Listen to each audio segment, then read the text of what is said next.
देहरादून सचिवालय में सीएम पुष्कर सिंह धामी ने G20 समिट की तैयारियों को लेकर बैठक ली।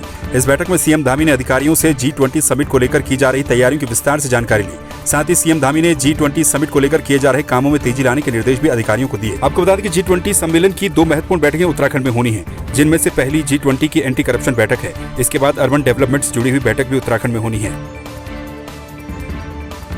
देखिए, सबसे पहले तो मैं हमारे यशस्वी प्रधानमंत्री जी का अभिनंदन करना चाहता हूं देवभूमि उत्तराखंड की तरफ से कि जो एक भारत श्रेष्ठ भारत की उन्होंने कल्पना की है। भारत दुनिया का नेतृत्व करे, भारत दुनिया को दिशा देने वाला भारत बने, विश्व गुरु भारत बने, उस दिशा में हम आगे बढ़ रहे हैं। और G20 की हमको हमारे देश को प्रधानमंत्री मोदी जी के नेतृत्व में अध्यक्षता का काम मिला है, अध्यक्षता का दायित्व मिला है। ये हम सब देशवासियों के लिए बहुत ही गौरव की बात है, बहुत ही गर्व की बात है। और हमारे राज्य को भी, उत्तराखंड राज्य को देवभूमि में G20 के 2 महत्वपूर्ण बैठकें यहाँ मिली हैं। उन्हीं दोनों बैठकों के लिए हमारे आज बैठक यहाँ पर हुई है। उसमें हमने सभी बातों पर बिंदुवार चर्चा की है। कैसे हम उत्तराखंड राज्य के जो हमारे परंपरागत रूप से होने वाले उत्पाद हैं, हमारे यहाँ की संस्कृति है, उन सबको कैसे विश्व के अंदर ले जाएं। तो उनको एक एक करके हमारे अनेकों सभी विभाग उस पर काम कर रहे हैं। फरवरी में कांग्रेस के दिग्गज नेता राहुल गांधी जोशीमठ का दौरा कर सकते हैं। कांग्रेस के प्रदेश अध्यक्ष करण महारा ने बताया कि अभी हमने उनको निमंत्रण भेजा है और उन्होंने हिमालय दरकने को लेकर अपनी चिंताएं भी व्यक्त की हैं। महारा ने कहा कि राहुल गांधी ने प्रदेश नेतृत्व से जोशीमठ को लेकर सभी विषयों पर चर्चा की। साथ ही प्रदेश के अन्य क्षेत्रों में इसी तरह के मामले आने को लेकर भी चिंता जाहिर की। नहीं, अभी कोई डेट डिसाइड नहीं हुआ। हमने आमंत्रित उनको किया है और उन्होंने हिमालय के दरकने को लेकर अपनी चिंताएं व्यक्त की हैं। और उनका कहना है कि हिमालय नया हिमालय है और इसमें जिस तरीके से डेवलपमेंट हो रहा है और अनकंट्रोल ब्लास्टिंग की जा रही है, वो निश्चित ही चिंताजनक है। 2005 के आपदा प्रबंधन अधिनियम जो बना था, उसके जो नियम है, उन कानूनों का उल्लंघन इसमें हो रहा है। और उन्होंने कहा कि मेरे चिंता है, इसीलिए उन्होंने 2 जूलॉजिस्ट और पर्यावरणविद पाठक जी को बुलाया था। उनसे चर्चा आज से 8-9 दिन पहले उन्होंने की थी।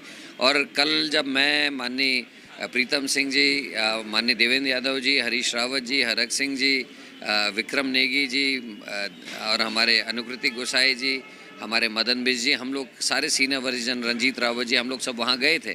तो उन्होंने इन्हीं विषय में चर्चा की और उन्होंने पूछा कि कहाँ कहाँ हो रहा। उन्होंने बहुगुणा नगर के लिए भी पूछा जो कर्णप्रयाग में है, उन्होंने गोपेश्वर के लिए पूछा, उत्तरकाशी के लिए पूछा और उनने कहीं न्यूज़ सुनी थी टिहरी और यहाँ की, तो उसके विषय में पूछा। उत्तराखंड साइबर क्राइम पुलिस को बड़ी सफलता हाथ लगी है। साइबर क्राइम पुलिस ने दिल्ली से एक विदेशी नागरिक को 15 लाख रुपए की धोखाधड़ी के साथ गिरफ्तार किया है। आरोपी को दिल्ली के मोहन गार्डन से गिरफ्तार किया गया। आरोपी मूल रूप से वेस्ट अफ्रीका के घाना का रहने वाला है। पुलिस ने 10 मोबाइल फोन, 3 सिम कार्ड और डेबिट कार्ड भी आरोपी से बरामद किए हैं। आरोपी के खिलाफ ऋषिकेश थाने में मामला दर्ज है।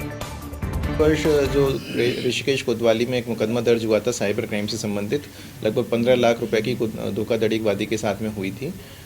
उसकी विवेचना एसटीएफ को और सीसीपीएस को ट्रांसफ़र हुई थी। उसमें कार्रवाई करते हुए सीसीपीएस की टीम द्वारा दिल्ली से एक नाइजीरियन मूल के व्यक्ति को गिरफ्तार किया गया है, जिसके द्वारा इस पूरी घटना को अंजाम दिया गया था। और उसके कब्जे से बड़ी संख्या में डेबिट कार्ड और सिम और मोबाइल फ़ोन बरामद हुए हैं। देहरादून एसटीएफ ने सेलाकुई में संचालित हो रहे फर्जी सीएससी सेंटर के संचालक और ऑपरेटर को गिरफ्तार किया है। ये सेंटर बीते कई वर्षों से जाली जन्म प्रमाण पत्र, आधार कार्ड इत्यादि बना रहा था। एसटीएफ के अनुसार फर्जी दस्तावेज बनाने वालों का पूरा गैंग सक्रिय है, जो कि अंतर्राज्यीय स्तर पर ऐसे जाली दस्तावेजों को बनाने का काम कर रहा है। एसटीएफ के द्वारा ऐसी सभी वेबसाइट और व्हाट्सएप ग्रुप की तफ्तीश करनी शुरू कर दी गई है, जो कि इस तरह के अपराध में शामिल हैं। देखिए, पूर्व में एसटीएफ के द्वारा ऋषिकेश में एक संचालित फर्जी सीएससी सेंटर का खुलासा किया गया था, जहाँ कर भी वो फर्जी वोटर आईडी कार्ड बनाकर आधार कार्ड उसके बेसिस पर बना रहे थे। इसी क्रम में सूचना पर हमने कल सेलाकुई इंडस्ट्रियल एरिया में एक फर्जी सीएससी सेंटर का पर्दाफाश किया है, जहाँ कर की एक वेबसाइट के माध्यम से ये फर्जी जन्म प्रमाण पत्र बना रहे थे और उस आधार पर जो आधार कार्ड का डेटा था उसमें जन्म तिथि को चेंज कर रहे थे। तो अभी तक की जो पूछताछ में सामने आया है कि मेजरली ये जो कि फैक्ट्री एरियाज़ में बच्चे काम करते हैं, अंडर एज बच्चे होते हैं, उनकी जन्म तिथि में चेंज करके उनको मेजर दिखाकर और उनको वहाँ पर एम्प्लॉय किया जा रहा था। तो इसके लिए ये लोग एक फर्जी वेबसाइट चल रही है, पूरे नेशनल लेवल का इसका वो चल रहा था, जिसमें कि अलग अलग स्थानों पर अपना जन्म स्थान दिखाकर और किसी भी सिटी का आपको बर्थ सर्टिफिकेट मिल जाता था और उस आधार पर ये आधार कार्ड में चेंजेस कर रहे थे। एआईसीसी के पूर्व महामंत्री मोहन प्रकाश ने प्रदेश कांग्रेस कमेटी में प्रेस वार्ता की। प्रेस वार्ता के दौरान मोहन प्रकाश ने केंद्र सरकार पर जमकर हमला बोला। इसके साथ ही उन्होंने उत्तराखंड में कांग्रेस की हाथ से हाथ जोड़ो यात्रा पर बोलते हुए कहा कि हाथ से हाथ जोड़ो यात्रा के तहत कांग्रेस प्रदेश में जनता से जुड़ने का काम करेगी और इन यात्राओं के जरिए आगामी 2024 के लोकसभा चुनाव में बीजेपी को सत्ता से बाहर करने का काम भी करेगी। देखिए, जो भारत जोड़ो यात्रा है जो कश्मीर से कश्मीर तक जा रही है, ये एक सामाजिक परिवर्तन की यात्रा है राहुल जी के नेतृत्व में, और इसमें लाखों लाखों लोग शामिल हुए हैं। देश के अंदर जो लाचारी, बेबसी, भय, नफरत का जो वातावरण था, महंगाई, बेरोजगारी के चलते जो उदासीनता थी, उस सब के खिलाफ अब आगे कांग्रेस पार्टी जो मुद्दे हैं, जो मुद्दे इस देश के स्वतंत्रता आंदोलन के मूल्यों के विपरीत सरकार को जो चल रही है, उसके खिलाफ घर घर जाने का एक प्रोग्राम है जिसका नाम है हाथ से हाथ जोड़ो। और हमारा लक्ष्य है कि इस देश के हर एक दरवाजे पर, घर के दरवाजे पर कांग्रेस जन पहुंचेंगे और उनको एकजुट करने की कोशिश करेंगे। और इसमें चाहे किसान हो, चाहे नौजवान हो, चाहे छोटा व्यापारी हो, ये सारे जो वर्ग हैं, कर्मचारी हो, सब परेशान और बेहाल हैं। महंगाई जो देश में है वो सिर्फ और सिर्फ सरकार के द्वारा प्रायोजित है, क्योंकि जो आटा जैसी चीज पर, दूध जैसी चीज पर, छाछ जैसी चीज पर भी जीएसटी लगाई हुई है। किसान जिन चीजों का उपयोग करता है अपनी खेती के लिए, उन सारे चीजों पर भयंकर जीएसटी लगी हुई है। जोशीमठ के ताजा हालातों के बारे में जानकारी देते हुए आपदा प्रबंधन सचिव रंजीत सिन्हा के द्वारा प्रेस वार्ता की गई। उन्होंने बताया कि 863 भवनों में अब तक दरारें चिन्हित की गई हैं, जिनमें से 505 घरों में मेजर क्रैक हैं। पानी के रिसाव में भी कोई बढ़ोतरी देखने को नहीं मिल रही है। 181 लीटर पर मिनट के हिसाब से पानी का रिसाव जोशीमठ में रिकॉर्ड किया जा रहा है। अब तक 286 परिवारों के 957 सदस्यों को सुरक्षित विस्थापित किया जा चुका है। साथ ही अंतरिम धनराशि के तौर पर 307 परिवारों को 3 करोड़ 77 लाख रुपए वितरित किए जा चुके हैं, जिसमें सभी वर्गों को स्थान दिया जाएगा।